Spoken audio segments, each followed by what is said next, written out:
Naniniwala ba kayo na noong araw ay mas malaya ang mga ninuno natin?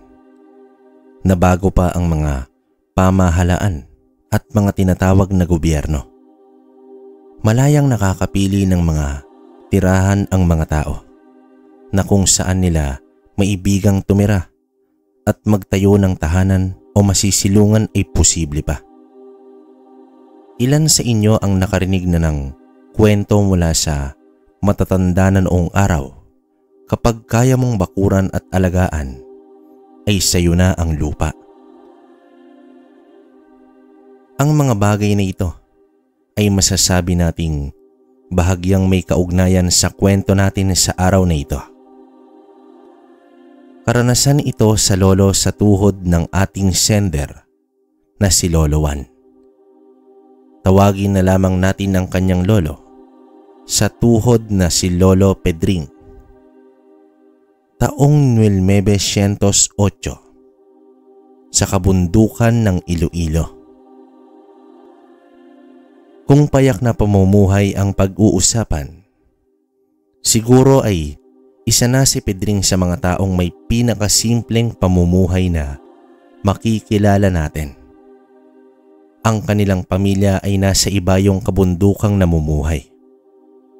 Bagamat ipinanganak naman sa kabayanan ang kanyang mga magulang, ngunit dahil sa labis umanong kaguluhan ay mas minarapat nila ang mamundok, ang mamuhay sa pagkukubli sa kalikasan. Malayo sa mga mata ng dayuhan at mga mananakop na mapagsamantala. Dahil nga sa namulat ang mga magulang niya sa karahasan at kawalang kakayahang manindigan ng ilan sa mga Pilipino ukol sa kanilang buhay at kapalaran. Ninais ni Tatay Leroy at Nanay Elpidia ang mailayo sa ganitong kapaligiran ang kanilang anak.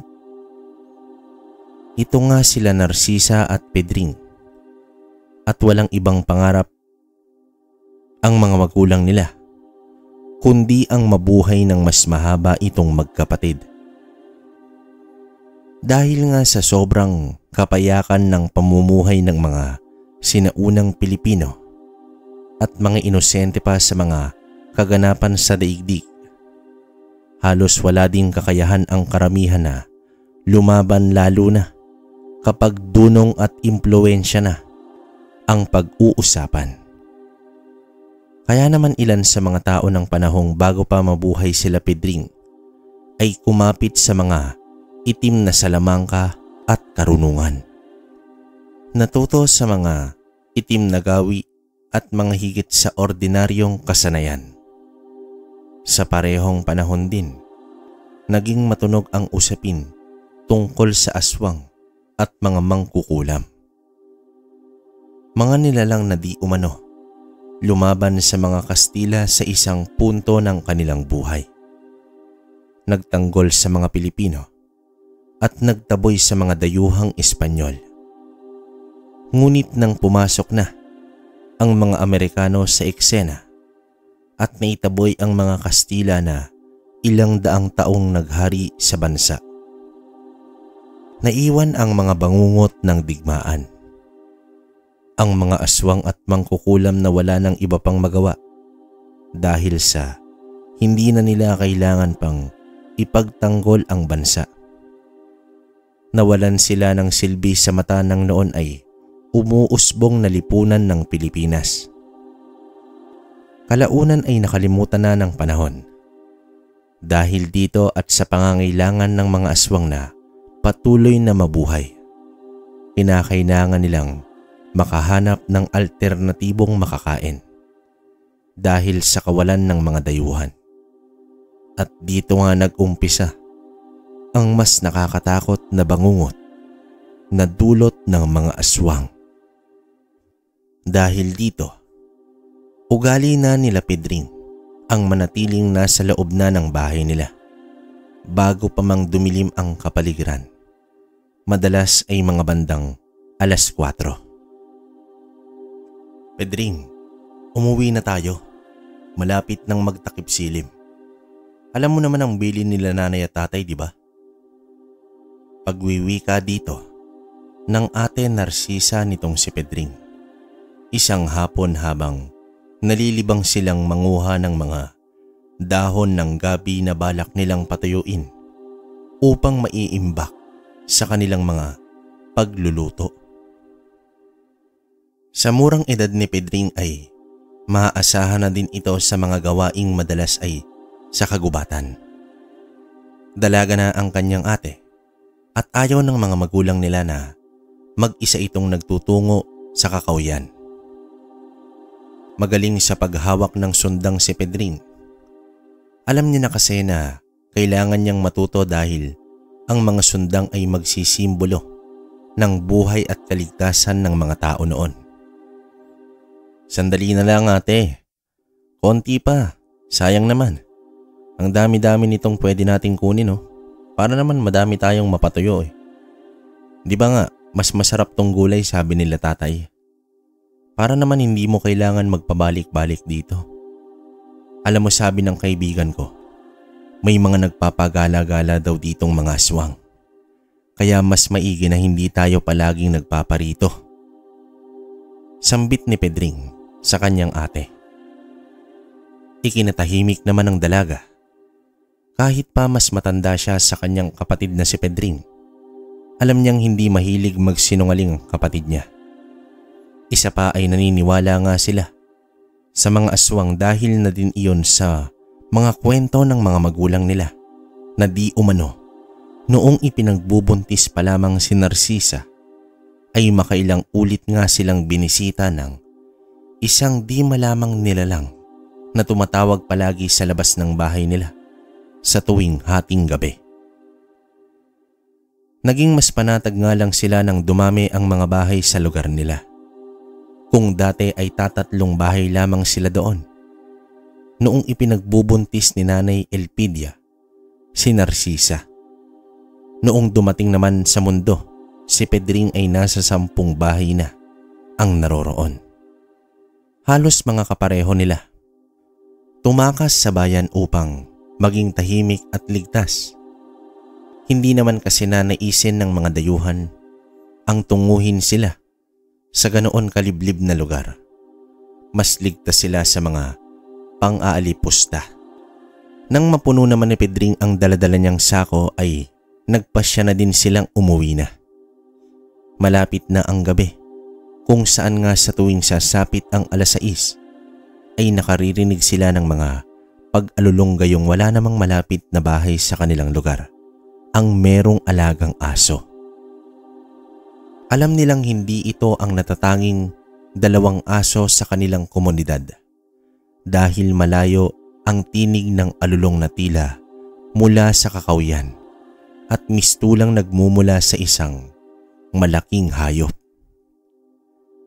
Isa ito sa mga pinaniniwalaang aswang ng mga kalugar nila dahilan nga upang sa pagtutulungan nila ay nalagyan nila ng matibay na bakod ang kanilang komunidad. Pang-iwas na din sa mga hindi kanais-nais na mga nilalang ng gabi. Habang nasa daan naman sila ay biglang napatigil ang magkapatid. Papaano? Sa kanilang daanan ay may nakatalikod na napakalaking hayop.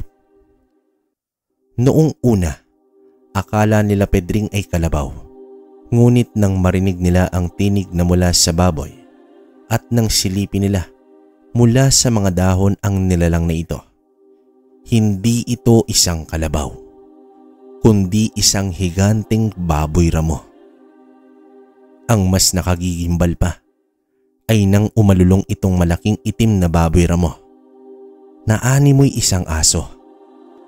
Halos mapatili naman sana si Narcisa kung hindi pa natakpan ni Pedring ang bibig nito. Sabay senyas na kumalma at huwag mag-iingay. Batid ni Pedring na oras na malaman nitong kakaibang nilalang na naroroon sila ay maaring malagay sila sa alanganin.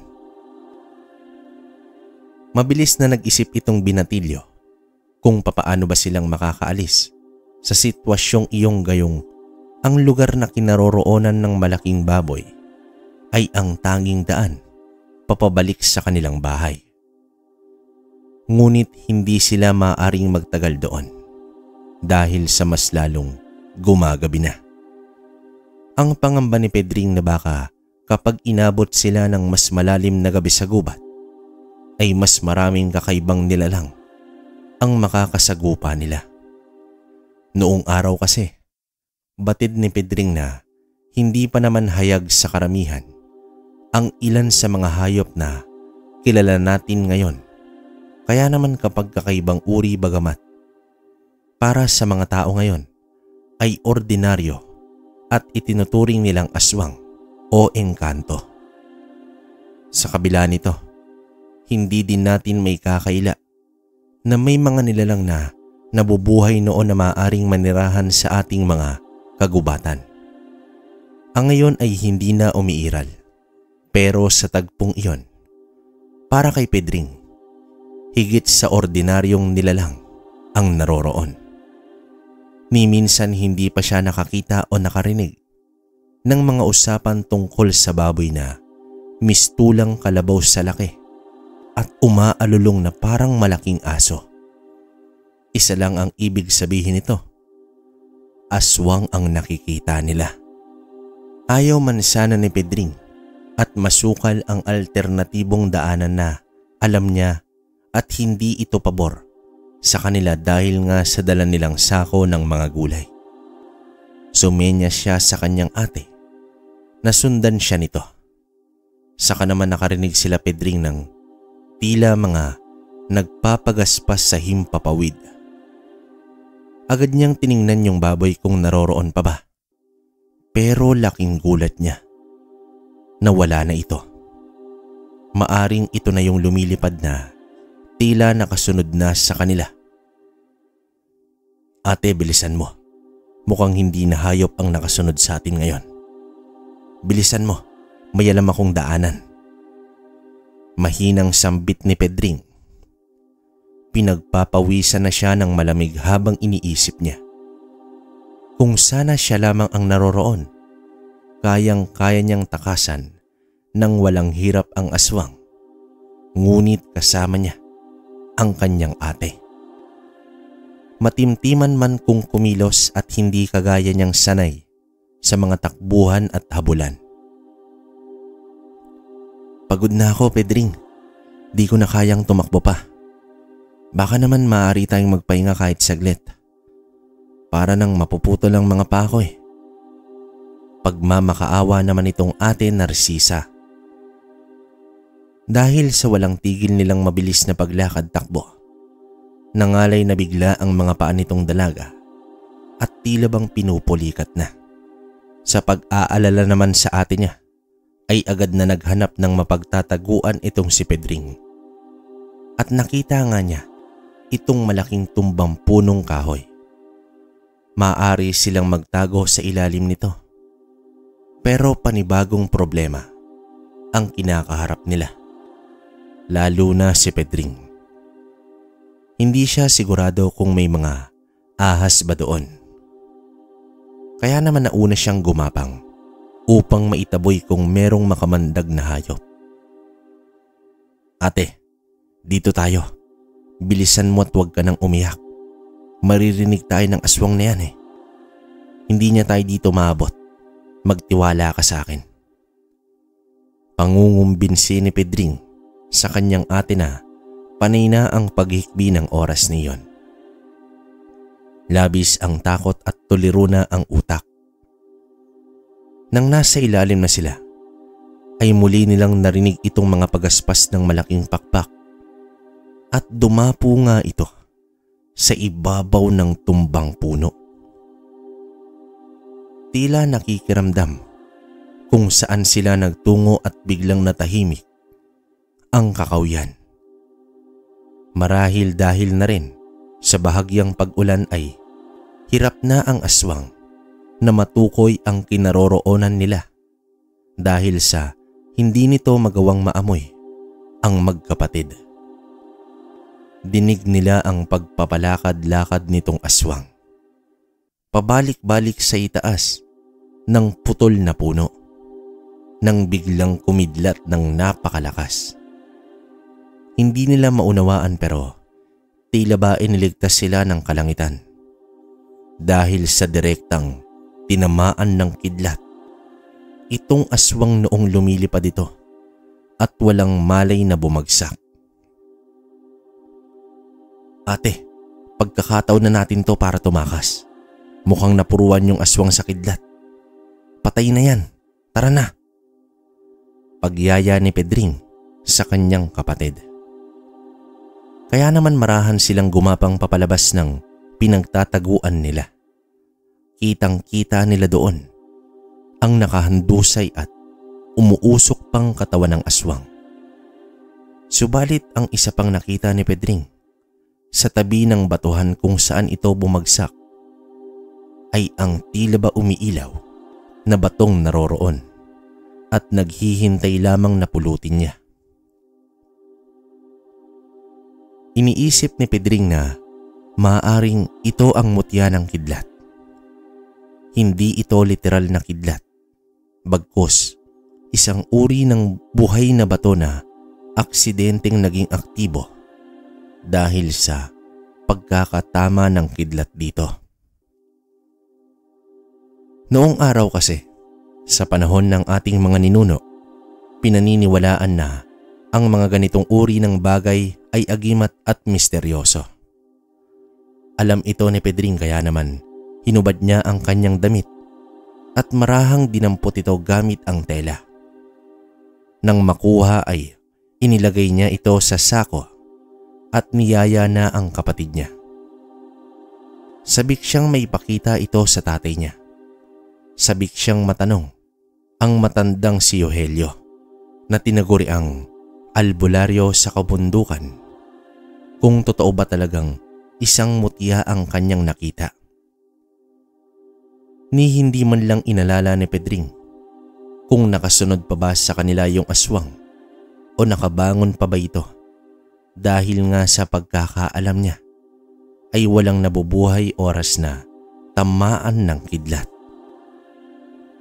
Nang marating naman nila ang kanilang bahay ay napayakap na lamang itong ate Narcisa ni Pedring sa kanilang nanay.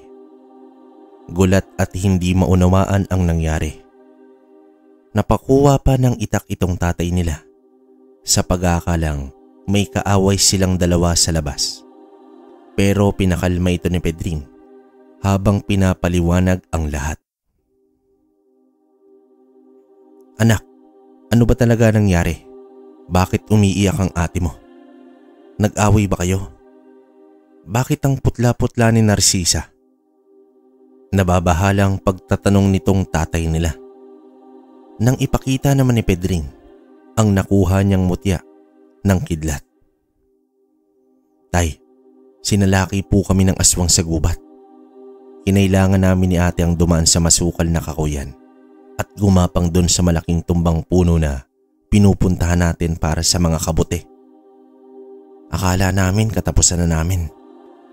Pero biglang kumidlat ng malakas tapos tinamaan yung aswang. Tapos eto yung nakuha ko dun. Totoo nga po ang sabi-sabi sa aswang na gumagala sa bayan natin. At sa katay, yung mga pag-alulong sa gubat, yung aswang ang may gawa nun. Sa mga narinig ay napaupo naman itong tatay nila.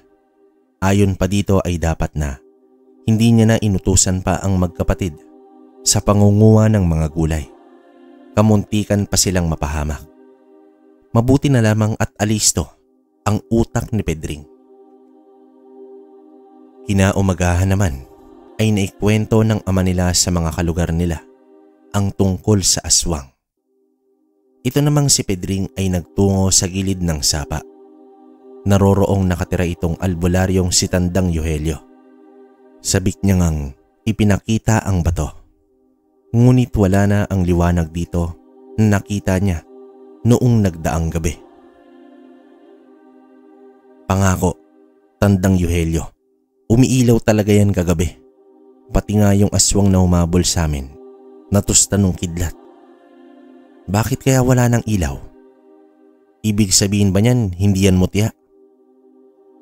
Tila nang hihinayang na tanong ni Pedring. Buong pag-aakala niya kasi ay nakasumpong na siya ng mutya, pero pakiramdam niya ay nabigo siya. Noon pa man ay mahilig nang makinig si Pedring sa mga kwento ni Tandang Yohelyo tungkol sa mga mutya at kung gaano kaswerte ang isang tao oras na makatagpo nito. Pero bigo siya dahil pati si Tandang Yohelyo ay kinumpirma na isa lamang itong ordinaryong bato. Pasensya ka na, iho, pero mukhang dahil sa kidlat kaya nagliwanag ang batong yan. Pero walang espesyal dyan. Hindi ko matatawag na mutya ang isang yan. Pero maganda ang koleksyon. Makinis at kakaiba ang kulay. Subalit hanggang dun lang. Parang mistulang sinampal ng katotohanan si Pedring. Bigo siyang magkaroon ng pinaka-aasam-asam niyang mutya.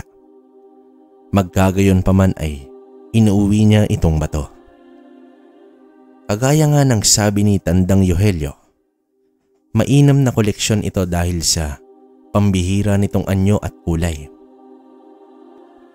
Imbis na magmukmok ay inumpisahan na lamang niya ang linisin ang mga nakuha niyang dahon ng gabi upang maibilad ito. Maputik ito. Pati kasi ugat ng ilan sa mga gabi ay nakuha ni Pedring ng hindi sinasadya sa pagmamadali niya.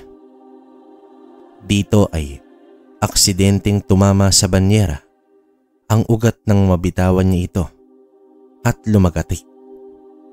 Nagtaka naman si Pedring dahil sa alam niyang mga putik lamang ang naroroon. Kaya naman agad niyang dinampot yung ugat at nakita nga niya ang isang uri ng puting bato na yakap-yakap ng mga ugat. Isa itong hugis itlog na may kalaitan lamang pero mabigat kumpara sa anyo nito. Kinuha naman ito ni Pedring at nilinis. Naisip niyang mainam itong idagdag sa koleksyon niya ng mga bato. Kaya naman ang mahugasan niya ay inilagay niya muna sa kanyang bulsa upang tapusin ang kanyang gawain. Anak, maiwan ka muna namin dito. Papatingnan lamang namin ang ate mo sa bayan at labis ang taas ng lagnat.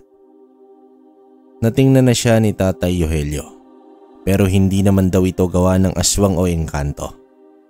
Maaaring labis na tensyon sa isipan ng ate mo ang nagdulot nitong sakit niya. Baka doon muna siya tang nanay mo. Satyahin nyo hanggang sa gumaling lang ang ate mo.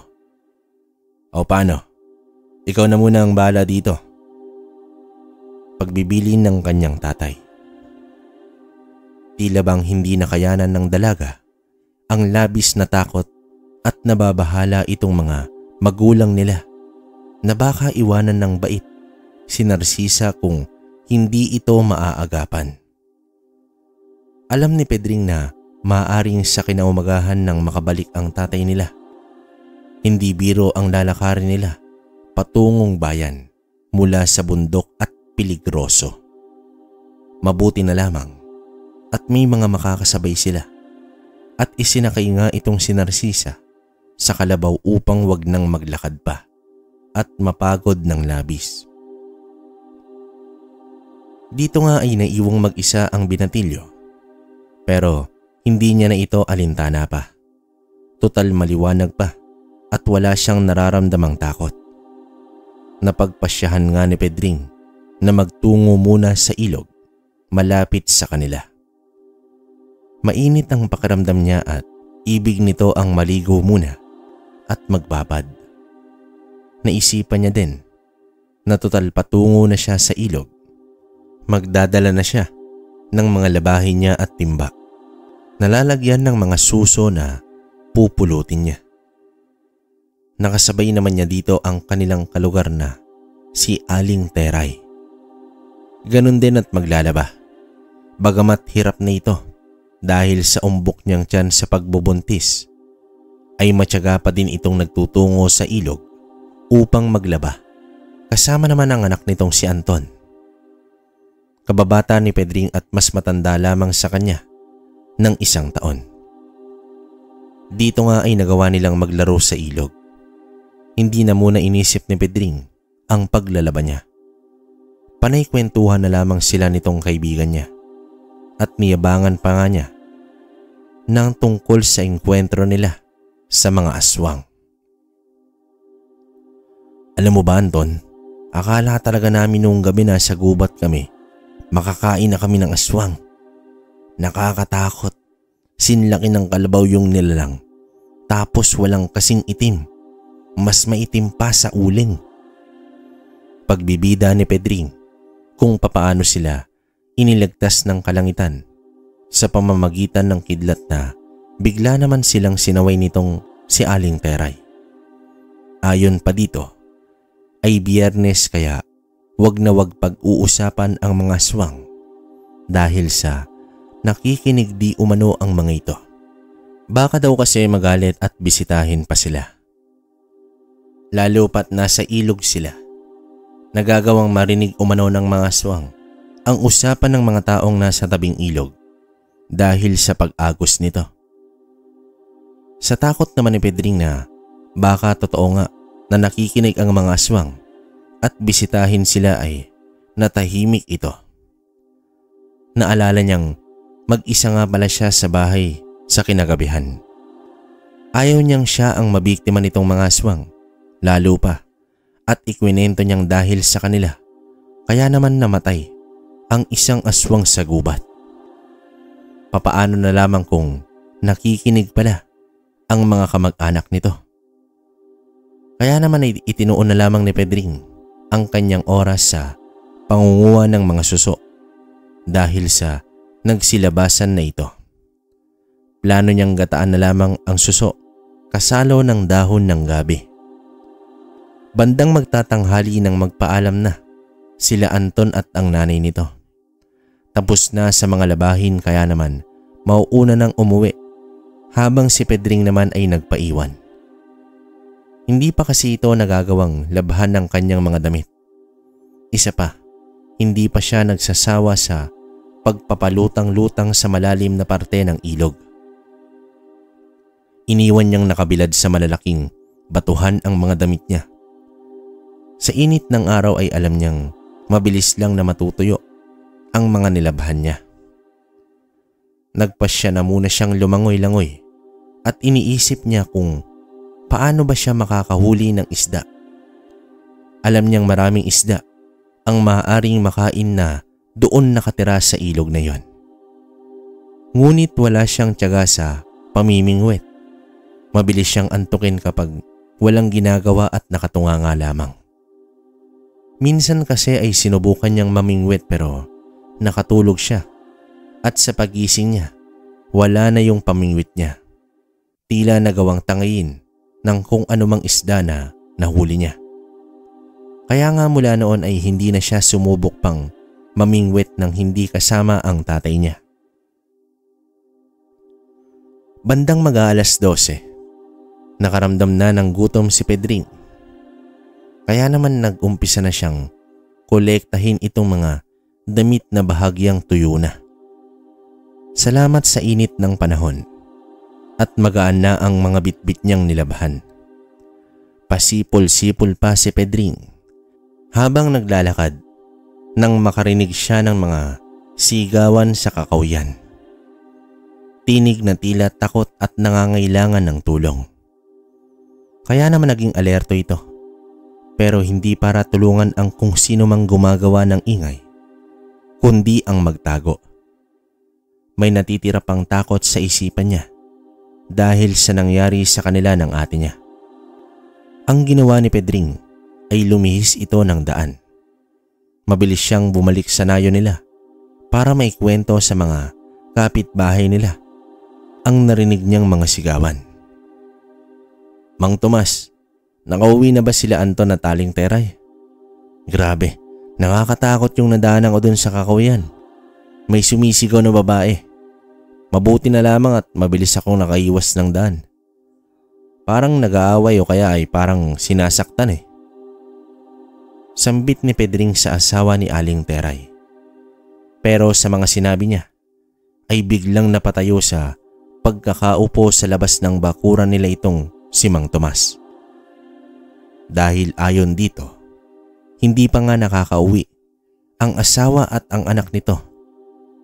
Kinutuban ng masama ang Ginoo, kaya naman agad itong kumuha ng sundang at binalak na magtungo sa gubat. Iniwan naman ni Pedring ang mga nilabhan niya at itong mga suso sa may upuan sa tapat ng bahay nila Mang Tomas at nagpresenta itong sasama sa Ginoo. Mas mapapabilis umano kung may tuturo niya kung saan niya narinig ang mga sigawan. Maging siya ay nag-aalala dahil sa karimari-marim yung pagsigaw. Pero imposibleng aswang ang dahilan dahil nga sa tanghaling tapat. Pero kung hindi aswang, anong uri ba ng hayop ang pinakapeligro sa kanilang kakawyan? Sa tagal nila doon ay alam nilang hindi lahat ng nilalang sa gubat ay nakita na nila. Pero batid din ni Pedring na wala naman ng mas lalaki pa sa mga baboy ramo doon. Ang iniisip ni Pedring, baka baboy ramo nga o kaya ahas. Mga bagay na kaya namang kaharapin ni Anton. Yun lang kasi ang mga hayop na alam niyang delikado sa kakawyan. Naging mabilis ang pagtakbo nila, kasama pa ang ilang sa mga kalalakihan na sumabay nga nang makitang tumatakbong patungo sa kakawyan ng dalawa. Dito na nag-umpisang sumigaw si Mang Tomas at tinatawag nga ang mga pangalan ng kanyang anak at asawa. Maririnig ang alingaw-ngaw ng kanyang boses sa buong kakawyan pero wala silang marinig na pagsagot dito. Ayon naman kay Pedring ay natitiyak niyang doon banda nang galing ang mga pagsigaw. Hanggang sa makita nila ang mga nilabhang damit na nagkalat sa unahan.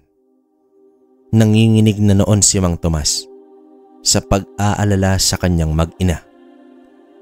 Hindi nila makita at imposibleng may tumutulong sa kanila dahil nga sa literal na liblib ang kanilang nayon. Malayo ito sa lahat. Maya-maya ay narinig nila ang pagsigaw ni Aling Teray. Alisto ang lahat na nagsipuntahan sa pinanggalingan ng ingay.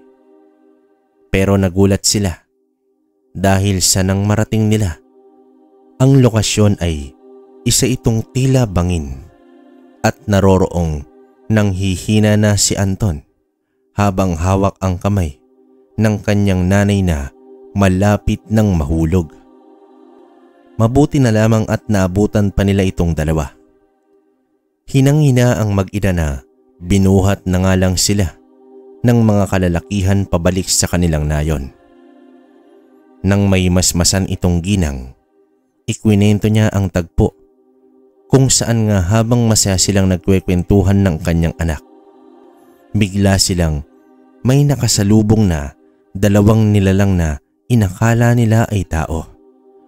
Pero nang makalapit ito, nagulat silang dalawa dahil nga sa mga itsurang unggoy ang mga ito na may mga nakakatakot na muka at bigla na lamang nag-umpisang kumilos nang marahas at hinabol sila. Kahit buntis ay mabilis na tumakbo si Aling Teray kasama si Anton hanggang sa makarating nga sila doon sa may bangin. Noong una ay maayos ang lagay nila.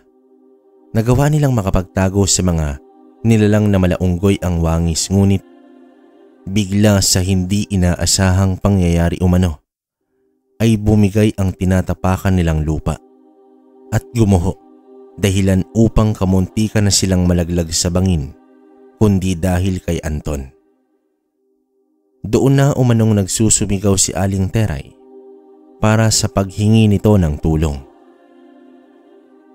Humingi naman ng paumanhin si Pedring dahil nga sa naduwag siya at inakala niyang may mga aswang ang naroroon. Pero nagpasalamat ang pamilya, lalo na itong si Mang Tomas. Tama umano ang ginawa niya dahil sa kung pumunta siya doon at nakaengkwentro niya itong dalawang nilalang na ikinikwento ni Aling Teray. baka lahat silang tatlo ang namatay. Dahil unang-una na walang magsasabi kay Mang Tomas kung saan naroroon ang mag-ina niya, kung magagawang patayin ng mga hinihinala nilang uri ng aswang itong si Pedring. Pero napatanong si Pedring, may mga aswang ba na gumagala ng tirik ang araw? Dito biglang nagsalita si Tandang Yohelio na naroroon din at umuusyoso. Di umano, may iilang uri ng aswang ang may ganoong katangian. Kayang gumala sa umaga, pero kadalasan ay sa mga pinakaliblib na gubat lamang ito. Dahil sa mga hayop lamang ang pangunahing kinakain nito, at marahil nagkataon lamang na nagkatagpo sila nila Aling Teray. Magkagayon pa man ay singbangis pa din ito na panganib ng mga kauri niyang aswang na sa gabi gumagala. Mas lalong nag-alala si Pedring dahil sa paano na lamang siyang gagala sa kakawyan at sa ilog kung pati sa umaga ay may posibilidad na aswang. Paano kung habang naliligo siya sa ilog ay bigla na lamang siyang hilahin ng mga ito?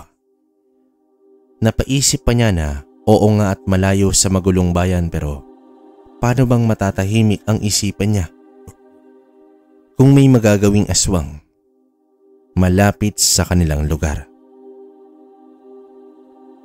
Pagpapahayag ng albularyo na maaaring naligaw lamang doon ang mga aswang dahil sa tagal niyang naroroon, ay minsan lamang na may nagtungong aswang doon, at nagwika pa nito na madalas ay sa mga baryong tinutungo niya upang manggamot siya nakakakita ng aswang, pero hindi sa kanilang lugar.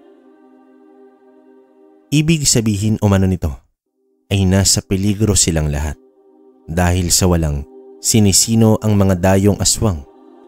Manginginain lang ang mga ito, at kapag nakaramdam na sila ng panganib sa lugar ay lilipat ang mga ito. Mas delikado ang pamilya nila Mang Tomas dahil sa buntis na si Aling Teray. Dahil umano sa engkwentro nito sa mga aswang, maaaring mag-umpisang bumisita sa kanilang nayon ang mga ito at sa pagsapit ng gabi. Paano po Mang Tomas? Alis na po ako. May gagawin pa po ako sa amin at wala sila nanay at tatay. Iniatid kasi si ate papunta sa pagamutan sa bayan. Sige po at mukhang nagsitakas ng mga nakuha kong suso. Wika dito ni Pedring. Sa pagmamadali nila ni Mang Tomas, hindi niya naisip na takpan ang lalagyan na nakuha niyang suso. Kaya namang naroroong nagkalat na ito sa upuan. Kaya naman isa-isa pa niyang pinagdadampot at nang maglaon ay nagtungo na nga siya sa kanilang bahay. Agad na nilinis ang kanyang pangulam, nagkayod ng nyog at nagpaningas na ng apoy. Naalala niya na may natira pang tuyo na nakasabit nilang buslo. Kaya naman takam niya itong kinuha upang isugba sa baga. Hindi na siya makapaghintay sa labis na gutom at kahit bahaw at tuyo ay ayos na ito sa kanya. Naisip niyang kakain na lamang siya ulit, oras na maluto niya na ang kanyang gulay na gabi at suso. Nang maalala niya ang bilin ng kanyang tatay, ngunit nagdadalawang isip siya sa bilin ng ama niya na pagkuha sa ipapastol na 3 kambing sa labas ng kanilang nayon sa malawak na damuhan. Pero ang nasa isip ni Pedring, paano kung doon niya makatagpo itong mga aswang? Subalit isa pang isipin ay paano kung itong mga kambing naman ang madali ng aswang dahil sa nakalimutan niyang tanggalin sa pagkakapastol at ipasok sa kanilang kulungan. Kaya naman tangan ang isang malaking tuyong dahon ng nyog. Mabilis siyang naglakad ng palingon-lingon sa paligid. Alam niya kung nasaan ang kambing pero maingat siya na baka may nakamasid sa kanya. Sinabi pa niya sa kanyang sarili na oras na may marinig siyang kakaibang ingay, plano niya na kumaripas na lamang ng takbo, pauwi sa kanila at pabayaan ang mga kambing, kaysa naman na siya ang kainin ng mga aswang na iyon. Naririnig niya ang mga alaga nilang kambing na panay na ang pagtawag. Tila ba pati ang mga ito ay balisa at nababahala. Alam ni Pedring na mas matalas ang pakiramdam ng mga kambing, lalo na kapag may panganib sa paligid, kaya naman mas lalong lumakas ang pagtibok ng puso niya at halos pumutok na ang utak niya sa labis na nerbiyos. Pakiramdam niya ay literal na lumalaki ang ulo niya. Nang muli niyang marinig itong pag-alulong sa kakawyan, dito ay nabahala na siya. Bagamat ilang metro na lamang ang layo niya sa mga kambing, parang gusto niya na lamang na kumaripas ng takbo papauwi. Pero kahit nagpatuloy ang kaba niya, nagtuloy pa din siya. Nang marating niya ang posisyon nitong mga kambing ay taranta niyang inalis sa pagkakatali sa ugat ng isang malaking puno na walang kung ano-ano ay may biglang lumipad sa itaas niya. At malakas itong dumapo sa puno ng duhat kung saan siya naroroon. Dito nagawa niyang pakawalan ng mga kambing, kaya nga lang mas nauna itong tumakbo sa kanya pauwi sa kanilang bahay. Marahil sa labis na ring takot, habang si Pedring naman ay naroroong natumba sa kanyang pagkakatayo dahil sa labis na takot. Gamit ang kanyang ilawang gawa sa dahon ng nyog, ay nakita niya ang walang kasing pangit na mukha ng aswang. Totoong mukhang taong unggoy na mas matalas na pangil at malaking pakpak. Dahil sa apoy ay hindi agad makalapit ang aswang sa kawawang si Pedring. Ngunit unti-unti nang lumalamlam ang apoy at tila ba ito na lamang ang hinihintay ng mga aswang upang magawa na siyang sugurin. Apoy, takot ka sa apoy. Hindi mo ako makain. Sige, subukan mong lumapit. Masusunog kita. Natatarantang paghamon ni Pedring. Hindi niya masigurado kung ito ba yung aswang na tinamaan ng kidlat o kasamahan lamang. Pero tila bang hindi nga ito magawang lapitan siya. Dito ay nagkaroon ng lakas ng loob si Pedring upang kumilos. Kumuha pa siya ng isa pang tuyong dahon ng nyog na nagkalat sa lugar na iyon. Naisip niyang sisindihan niya lahat ng madaanan niyang dahon habang naglalakad siyang papaatras at tinitingnan kung susugurin siya ng aswang. Sa ginawa niya naman ay naalerto ang mga kanayon niya, kaya naman tinungo nito ang lugar kung saan nagliliyab ang mga dahon.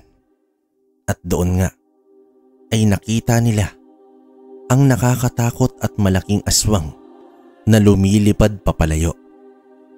Saka lamang namalaya ni Pedring na naihina pala siya sa kanyang salawal nang makabalik siya sa bahay nila. Inalalayan pa siya ng mga kalugar niya, pati nitong si Mang Tomas. Lumipas pa ang ilang saglit at kumalma na si Pedring. Ngunit nang maglaon, nang akala ni Pedring na maayos na ang lahat, habang naroroon siyang nagpapahinga sa hapagkainan at kumakain ng halos masunog ng ginataang dahon ng gabi, nakarinig siya ng pag-iingay sa kanilang bakuran. Pasado 10:00 na nito, pero tila bang may mga nanggagambala sa mga kambing nila. Napatigil sa pagkain si Pedring. Kinuha niya ang kanyang sundang. Marahan siyang lumapit sa bintana upang tingnan kung ano bang nangyayari sa mga kambing nila. Ngunit ito ang bagay na hindi na sana niya ginawa pa. Dahil sa pagsilip niya sa kanilang bintana, nagulangtang siya dahil sa may isang nilalang na napakagulo ng buhok at kulubot ang muka na nakasilip pabalik sa kanya. Namumula ang mga mata at napakabaho ng hininga. Sa taranta niya ay naundayan niya ito ng pagtusok ng sundang at tinamaan sa kaliwang balikat. Pagkatapos ay napaatras si Pedring. Naiwang nakabaon sa balikat ng aswang ang kanyang sundang habang tumatakas ito papalayo. Hindi na nagawa pang matulog ni Pedring. Inantay niya na lamang ang bukang liwayway. Ni hindi niya na natapos pa ang kinakain niya hanggang sa dumating ang kanyang ama na may dalang mga makakain mula sa bayan. Bigay ng kanilang tiyahin. Agad namang nagsumbong si Pedring sa kanyang ama. Hindi naman maunawa ni Pedring kung bakit tila ba siya ang pinag-iinitan nitong aswang. Simula nang masaksiyan nila ang aswang na namatay sa kidlat. Tay, natatakot na po ako eh. Simula nang mangyari sa amin ni ate yung sagubat nung nakita namin yung aswang. Parang ayaw na akong tantanan. Kagabi, nung kinukuha ko yung mga kambing, pinagpakitaan po ako ng aswang. Mabuti na lamang at nailigtas ako ni Mang Tomas. Pagtapos nung nandito na ako sa bahay, kumakain ako. Pinuntahan ako ulit nung aswang. Nagawa ko nga pong saksakin ng sundang ko. Kaya nga lang, pati yung sundang natangay niya sa pagtakas niya. Wika ni Pedring habang nauutal-utal na nagkikwento sa kanyang ama. Sa pakiwari ni Pedring, tila bang nag-iisip itong tatay niya kung ano nga ang meron sa kanya at kinukursunada siya ng mga aswang hanggang sayayain siya ng tatay niya sa labas. Sinubukan sana nila ang magtungo kay Tandang Yohelio, ngunit wala ito doon. Tila ba nang gamot na naman ito sa ibang lugar. At kapag kaganon, maaring ilang araw bago pa ito makabalik. Dahil dito, nagkusa na ang kanyang ama na gumawa ng mga panlaban sa aswang. Hindi nila alam kung anong pakay kay Pedring ng mga nilalang na ito. Pero hindi makakapayag ang kanyang ama na biktimahin ang kanyang bunsong anak. Anak, ano man ang mangyari, wag na wag kang lalabas ng bahay na to sa gabi. Maraming kaalaman ng mga aswang. Maaring magpalipad hangin sila, dahilan para makatulog ang mga nasa loob ng bahay. Maaring gawin nila yon sa akin upang linlangin ka dahil sa ikaw ang pakay. Kaya na wag kang bibigay sa mga gagawin nilang panloloko upang mapalabas ka lamang ng bahay natin. Wika dito ng kanyang ama. Ayon sa kanyang ama, dati pa ay nangyari na ito sa kanya. Buntis ng 5 buwan ang kanyang asawa at mabuti na lamang dumating ang kapitbahay nila nang dahil sa kahit anong sigaw umano ng nanay ni Pedring. At kahit pa niyuyugyug niya na itong si Tatay Leroy, animoy patay ito at labis ang himbing ng tulog. Habang itong nanay Elpidia niya naman ay naroroong hindi makagalaw at nakatitig lamang sa aswang na nasa bubungan nila. Dito dumating umano ang mag-asawang Tomas at Teray upang saklolohan sila. Hindi nila nahuli yung aswang, pero naligtas si Narcisa sa pagkamatay sa loob ng kanyang sinapupunan. Tay, basta ano pa man ang mangyari, wag niyo akong ibibigay sa mga aswang na yan ha. Ayoko pang mamatay. Natatakot po ako. Naiiyak pa na sambit dito ni Pedring.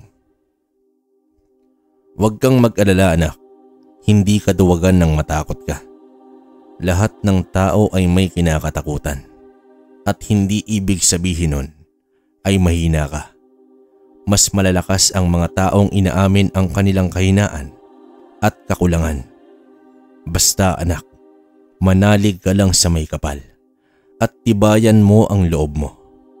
Hindi aatake ang aswang sa mga taong alam nilang palaban. Sambit ng kanyang ama at naalala niya nga ang kaganapan sa pastulan ng kambing.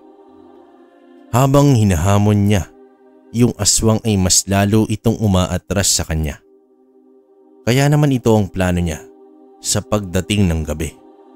Hindi niya aatrasan ang aswang nang muli niyang makapa itong batong nakuha niya sa gabi. Naroroon pa din pala sa kanyang suot at hindi pa niya naitatabi. Kaya naman naisip niya na baka ito ang naging swerte sa kanya. Nagpasya na lamang si Pedring na dahil sa maliit lamang ito at may magandang itsura naman, bakit hindi niya gawing isang kwintas? Total, kahit naman hindi ito mutya, ay magandang tingnan sa mata. Anak, ako na. Alam mo ba nung mga bata kami ng mga kapatid ko, mahilig din kaming gumawa ng mga kwintas. Minsan mula sa mga buto ng ahas o di kaya kagaya nito, mga magagandang kulay na bato. O ito, subukan mo. Wika dito ng kanyang ama. Tuwang-tuwa naman si Pedring. Hindi niya kasi magawang maayos ang kwintas.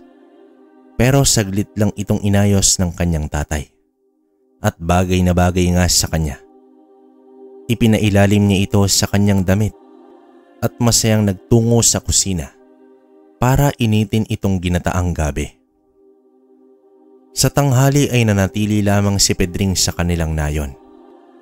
Hindi rin kasi siya pinayagan ng kanyang tatay na umalis at baka nakaabang lamang sa kanya ang mga naturang aswang.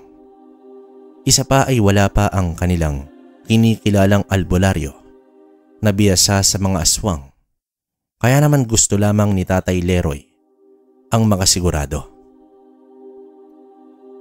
Ngunit itong si Pedring, bagamat napagsabihan na ng kanyang ama na wag aalis, ay nagpumilit at ibig niyang muling silipin kung naroroon na ba si Tandang Yohelyo. Mas alam niya kasing magiging ligtas sila kung makakahingi sila ng tulong sa matanda.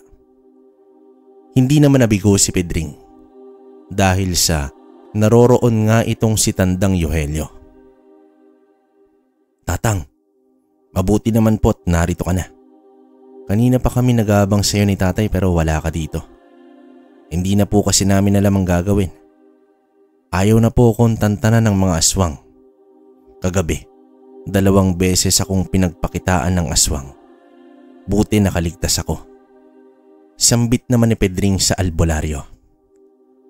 Sabik at halong kaba ang nararamdaman ni Pedring. Pero umaasa siya na malalampasan nila ito. Lalo pa at naroroon na ang albularyo. Mabuti naman at nakaligtas ka pala sa pag-atake ng aswang, iho. Maswerte ka. Huwag kang mag-aalala at magiging maayos din ang lahat. Titiyakin mo lamang na isasabit mo ito sa pinto ng bahay niyo at sa bintana. Nang sa gayon, hindi makapasok ang aswang sa loob. Nauunawaan mo ba? Sambit dito ni Tandang Yohelyo. Sa mga narinig niya mula dito kay Tandang Yohelyo, ay nakahinga na ng maluwag si Pedring. Sa wakas ay may pangontra na sila. Ipinatong ito ng matanda sa lamesa at naroroong abala sa binabaga nitong bakal sa kanyang pugon. Tuwang-tuwa naman si Pedring na nakalimutan na nitong magpaalam sa matanda. Saglit pa siyang napalingon sa labasan pero wala na siyang oras para balikan ang matanda at ibig na nga niyang maisabit itong pangontra. Pagbalik niya naman sa bahay nila ay naroroong hinahagilap na siya ng tatay niya. Nag-aalala na ito kung ano na ang nangyari at hindi siya natagpuan sa mga kapitbahay.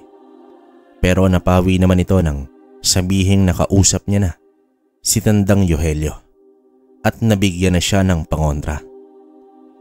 Ipinakita niya itong 2 itim na bilugang bagay na makinang at may tali.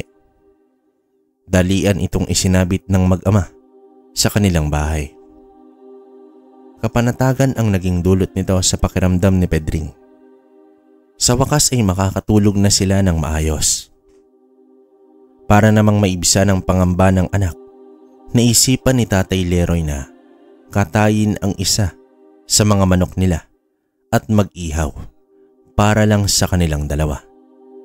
Total ay nabigyan naman siya ng salapi nitong kapatid niya at may mga dalang sisiw nga na palalakihin.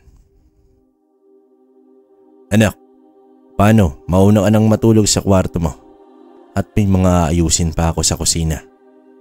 Isarado mo na yung pinto at masyadong malamig na.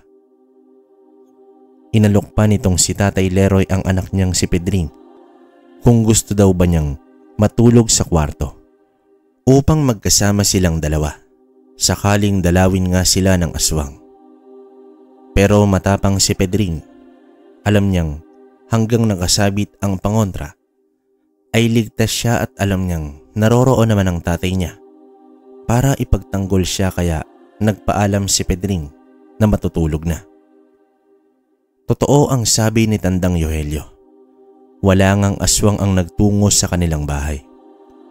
Hindi naman malaman ni Pedring kung anong uri ng pangontra ito, pero epektibo kontra sa aswang. Kaya nga lang ay hindi naman nila ito maaaring dalin sa kung saan sila magpunta.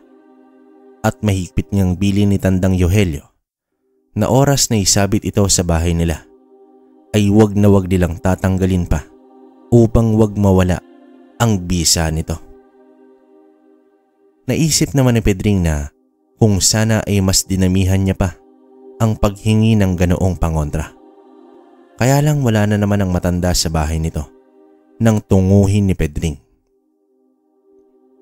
Papaalis na sana siya, pero hindi niya maiwasang pansinin itong sundang na nasa isang kahoy na nakataga. Nilapitan niya ito upang tingnan. Tila ba binuhusan ng malamig na tubig si Pedring dahil nang tingnan niya ang puwetan ng hawakan nito. Naroroong nakita niya ang inukit niyang inisyal ng pangalan niya.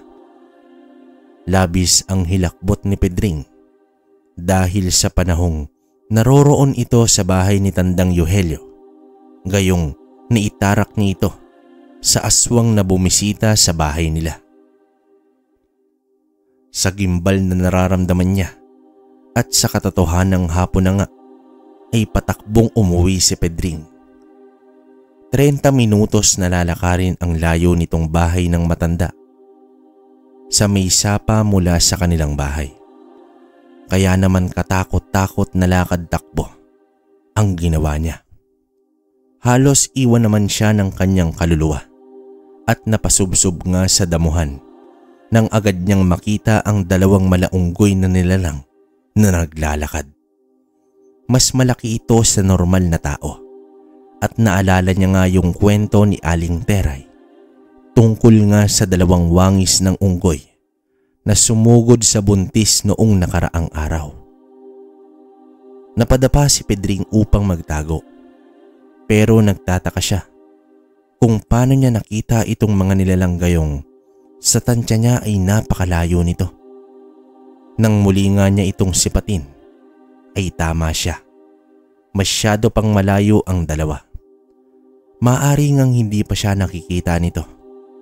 Pero siya, malinaw na malinaw niyang napagmamasdan ang mga itsura ng dalawa. Nang makasigurado naman siya na malayo nga at hindi siya nakita, agad na dumaan sa ilog si Pedring. Nilangoy niya na ito papunta malapit sa kanilang nayon. Maginaw man at hapon, na panay pagtatabi-tabi po na lamang ang ginawa niya upang wag nang madagdagan pa ang problema nila. Litong-lito na si Pedring. Ano nga ba ang kaugnayan ni Tandang Yohelio sa mga aswang? Kauri ba siya nito? Pero paano at bakit? At sa kasino itong dalawang aswang na nakita niya sa kakawian? Anak, anong nangyari sa'yo? At saka bakit puno ka ng linta sa katawan mo? Saan ka ba nagsuot, ha? Gulat na tanong ng kanyang ama Bagay na hindi naman agad na napansin nitong si Pedring. May mga linta siya sa braso at sa noong marahil ay nakuha niya nang languyin niya ang parte ng ilog na iniiwasan nila. Parteng delinkwente at alam niya nga na may mga lintang namumugad. Pero bukod sa mga aswang kasi at linta, tila mas pipiliin niya pang kapitan ng linta. Nangangatal pa at ginaw na nagsalita itong si Pedring. Itay, natatandaan niyo po yung sinabi ko sa inyo na may pumuntang aswang dito at nagawa kong saksakin ng sundang ko. Nanggaling po kasi ako sa bahay ni Tandang Yohelyo. Tay, naroroon yung sundang ko. Ibig ba sabihin nun, aswang din si Mang Yohelyo? At saka tay, nakita ko yung dalawang aswang na naglalakad sa kakawyan. Kamuntikan ko nang makasalubong kaya nilangoy ko na lamang yung ilog para makaiwas sa kanila. Wika dito ni Pedring sa kanyang ama. Wala namang maitugon dito ang kanyang ama dahil nga sa tila labis ang pinagdaraanan nitong anak niya at awang-awa na siya. Alam niyang sinabi niyang nagtungo sila doon upang maging tahimik ang buhay nilang mag-anak. Ngunit tila ba malabong mangyari na ito. Napapatulala na lamang itong si Tatay Leroy. At noon nga ay inakay na lamang niya itong anak niya upang magpunta sa bahay nila at malinisan at may alis na din ang mga nakakapit sa kanyang linta. Muling sumapit ang gabi. Pawisan ang kanyang tatay sa paggawa ng mga bagakay na panlaban sa mga aswang. Tila bang nakahanda ang kanyang ama upang makipagdigma sa mga nilalang alang-alang sa kanyang anak. Habang si Pedring naman ay hindi makakapayag na mag-isang humarap ang kanyang Tatay Leroy sa mga kalaban nila. Kaya naman kinuha nito ang lumang itak ng kanyang ama na nakasilid sa kanilang baul. Kalawangin na pero mas maigi na ito kesa sa wala siyang magamit. Nang gabing iyon ay kakaibang init ang naramdaman ni Pedring. Noong una, akala niya ay dahil lang sa maalinsangan talaga. Pero napagtanto niyang hindi ito dahil sa panahon. Alam niyang may kakaibang pangyayari kagaya ng kwento ni Tandang Yohelyo na kapag nasa paligid na umano ang aswang ay makakaramdam ka talaga ng kakaibang alinsangan. Itay, nararamdaman ko. Naririyan na sila. Ganitong-ganitong naramdaman ko nung nakainkwentro namin ni Ate Narcisa, yung aswang na nakidlatan. Parehong pakiramdam nung pagpakitaan ako sa pastulan at dito sa bahay natin. Natitiyak kong naririto na sila at handa na akong harapin ang aswang na yan para matapos na ang lahat. Pabulong na wika ni Pedring sa kanyang ama. Ngunit pinigilan siya ng kanyang ama. Pinaupo siya nito sa kanilang upuang gawa sa kawayan at tangkang kausapin ng masinsinan. Makikita ang lungkot sa mukha nito. Mag-uumpisa na sana itong magsalita nang makarinig sila ng pagkatok sa pintuan. Gulat naman si Pedring dahil nang buksan ito ni Tatay Leroy. Naroroong tumambad sa kanilang pinto si Tandang Yohelyo. Tangan-tangan ang kanyang itak. Mas lalong nag-aalala si Pedring nang papasukin ito ng kanyang ama. Dito na siya mahinahong tinapat ni Tatay Leroy. Nalaman niya na ang matagal niya nang tinatawag na Tandang Yohelyo ay ang mismong lolo niya. Tatay ito ng kanyang ama. Gulat at lalong sumakit ang ulo ni Pedring sa mga nalaman nito. Tay, ano pong ibig niyong sabihin? Kung lolo ko si Tatay Yohelyo, ibig sabihin po ba nito mga aswang tayo? Aswang din ako. Takot at malungkot na wika ni Pedring sa dalawang lalaking nasa harapan niya. Dahil nga sa may punto siya kung kamag-anak nila si Tandang Yohelyo.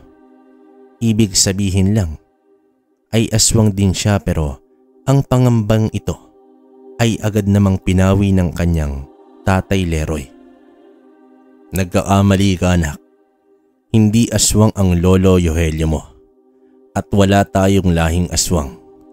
Subalit ang nanay Elpidia mo, nagmula siya sa matandang angkan ng mga aswang na lipad noong dalaga pa siya. Bago pa mang masalin ng bertud ng pagkaaswang ay nagtanan kami. Itinakas ko ang nanay Elpidia mo sa mga magulang nito.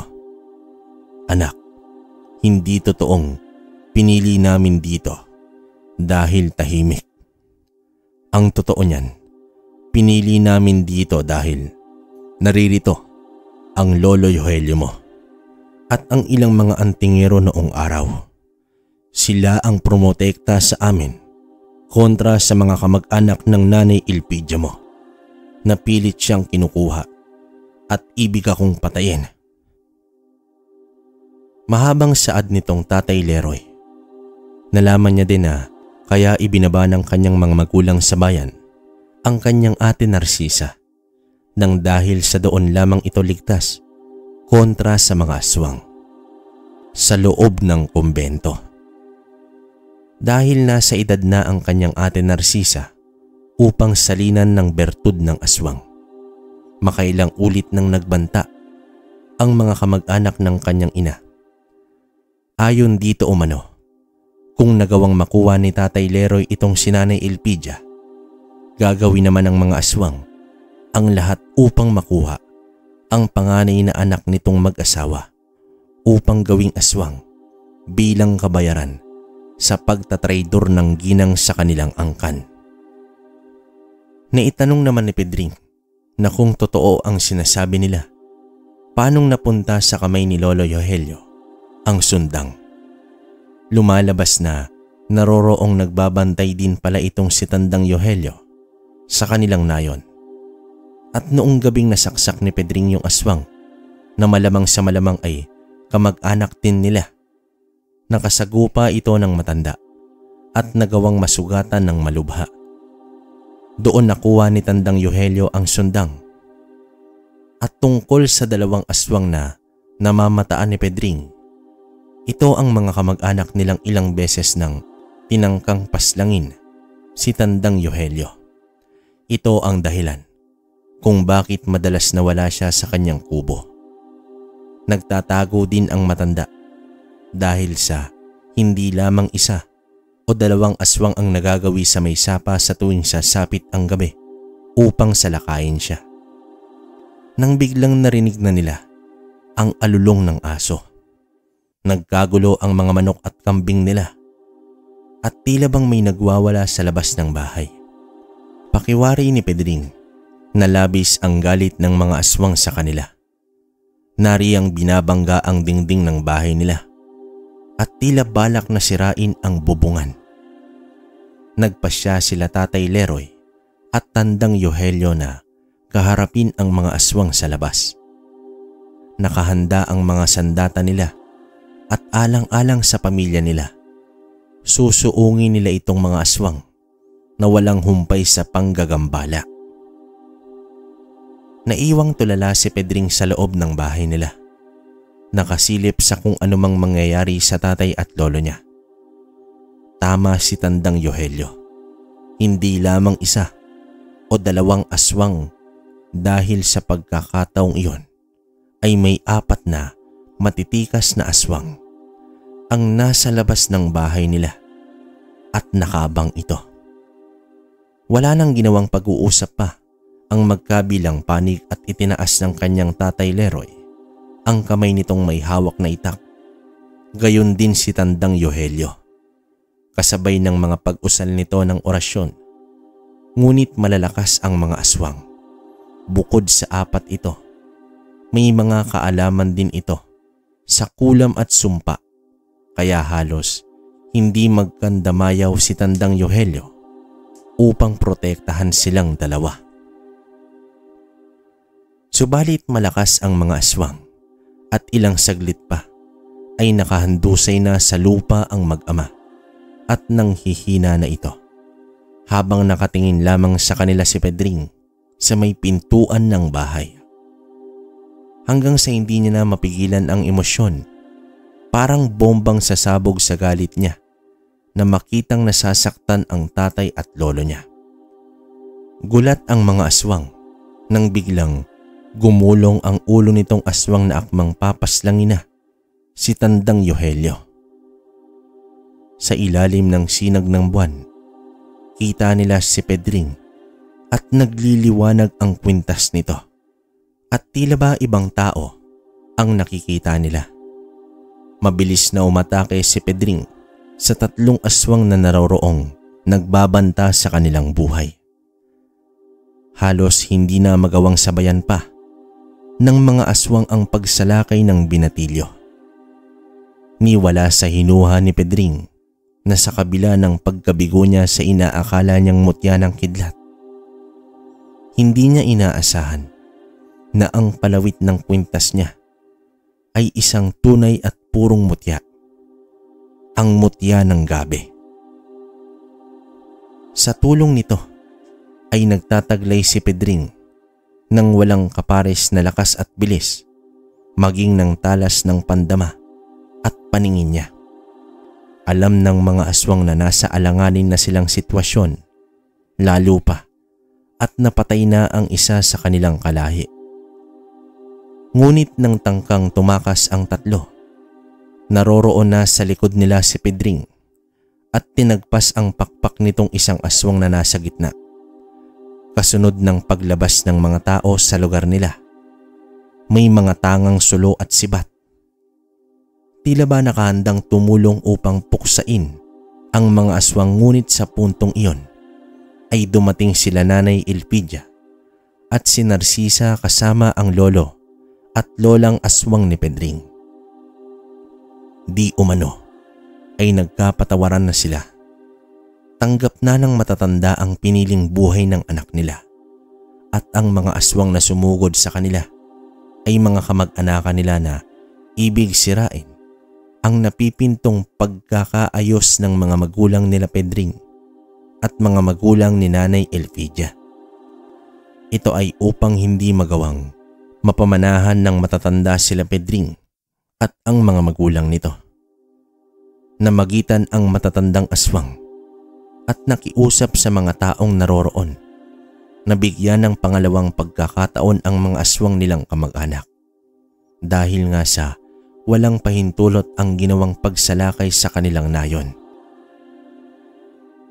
Dito tumigil si Pedring sa pag-atake. Maging ang lolo at lola niya na aswang ay nabigla sa bangis ng kanilang apo. Halos patayin niya na yung 3 tiyuhin niyang aswang. Saksi naman ang buong nayon sa pagkakaayos ng pamilya at sa paghingi ng tawad nitong mga kapatid ni Elpidia. Dahil sa iringan sa yaman at mamanahin, tinangka nilang paslangin ang inosenteng mag-anak. Nagawa pa nilang linlangin ang mga ito at mapaniwala na ang matatanda ang nag-uutos ng pagkuha sa mga bata. Nang matapos ang mga pag-uusap ay napayakap na lamang si Pedring sa kanyang mga magulang at maging itong si Tandang Yohelyo. Nagkapatawaran na sila ng kanyang mga balae.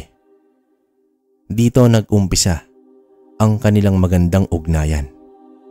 Ngunit hindi ito nagtagal dahil sa misteryosong pumanaw ang mga magulang ng nanay ni Elpidia at hinala nila na ang mga kamag-anak nila ang may kagagawan nito.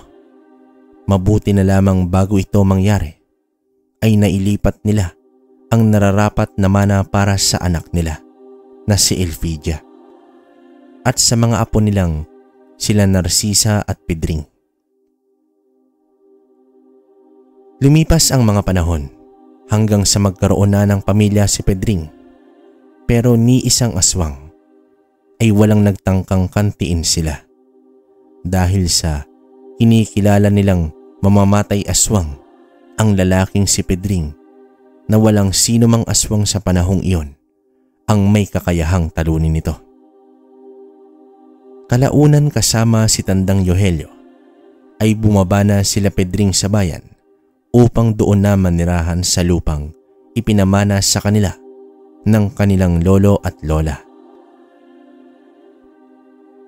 Mga kabaryo, hanggang dito na lang ang istorya ni Pedring. Naway merong kayong napulot at may nakuha kayong aral sa kwentong binasa natin ngayong araw. Maraming salamat sa inyo. Okay, so yun, kumusta muna ang lahat ng mga kabaryo natin? Grabe, no? Napakaganda ng kwento. Nung una parang medyo hindi ko pa alam yung flow pero nung nasa bandang kalagitnaan na kabaryo, grabe, di ba? Sino ang nakaabot dito sa puntong to, no? Alam ko, medyo nalito kayo pero grabe yung twist ng kwento, di ba? Isipin nyo yun, si Pedring na walang malay na gustong maging antingero. Hindi naman natupad. Pero nung kalaunan, nakakuha siya ng mutya ng gabi. Diba? Grabe yung ang lakas ng mutya. Tapos isipin mo, yung kilalang albularyong si Tandang Yohelyo. Lolo niya pala, no? Grabe yung background ng pamilya ni Pedring. Sana parang mas maganda sana kung naumpisahan sa lolo't lola niyang aswang, no? Tapos hanggang sa kanya, no? Grabe. Feeling ko mas marami tong karanasan na lolo't lola niya eh. Kasi nga isipin niya tumanda pero umabot ng ganong edad na aswang pa rin. So, ibig sabihin maraming karanasan to. Grabe, para sa akin napakaganda, wala akong masabi, ang lakas. Saka, yun nga, medyo palaisipan pa rin sa akin kung ano yung binigay ni Lolo Yohelyo na palawet, no?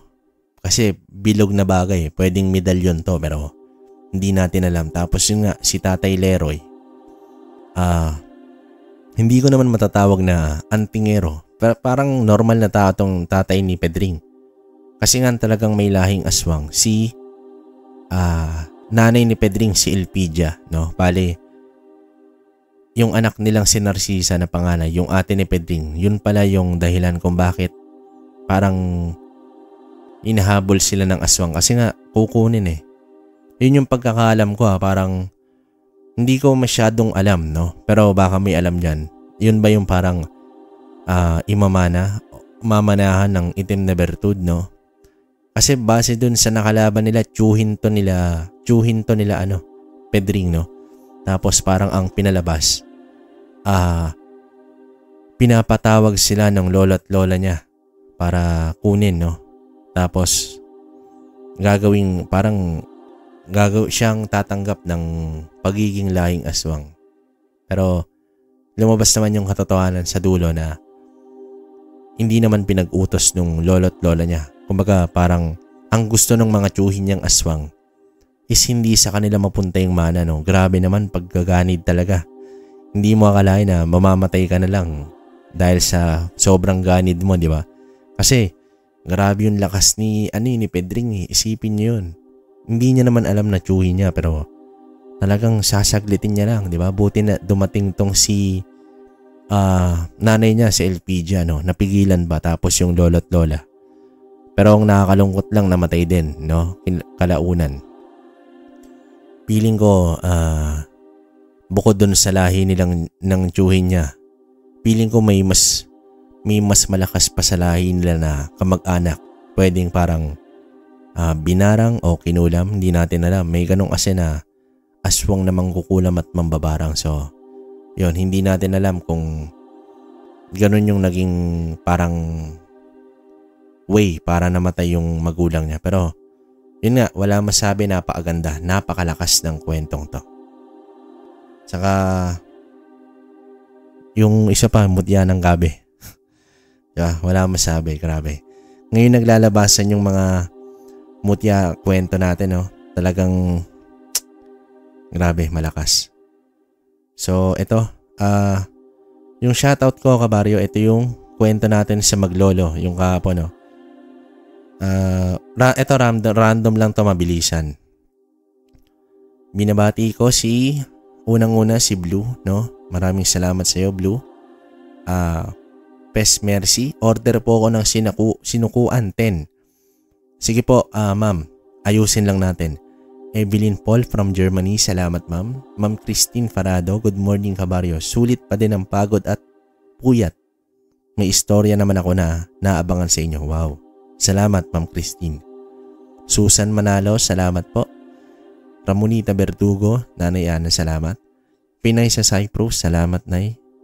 Joban Ocampo from Aman Jordan, salamat. Nakikinig daw siya habang naka-duty.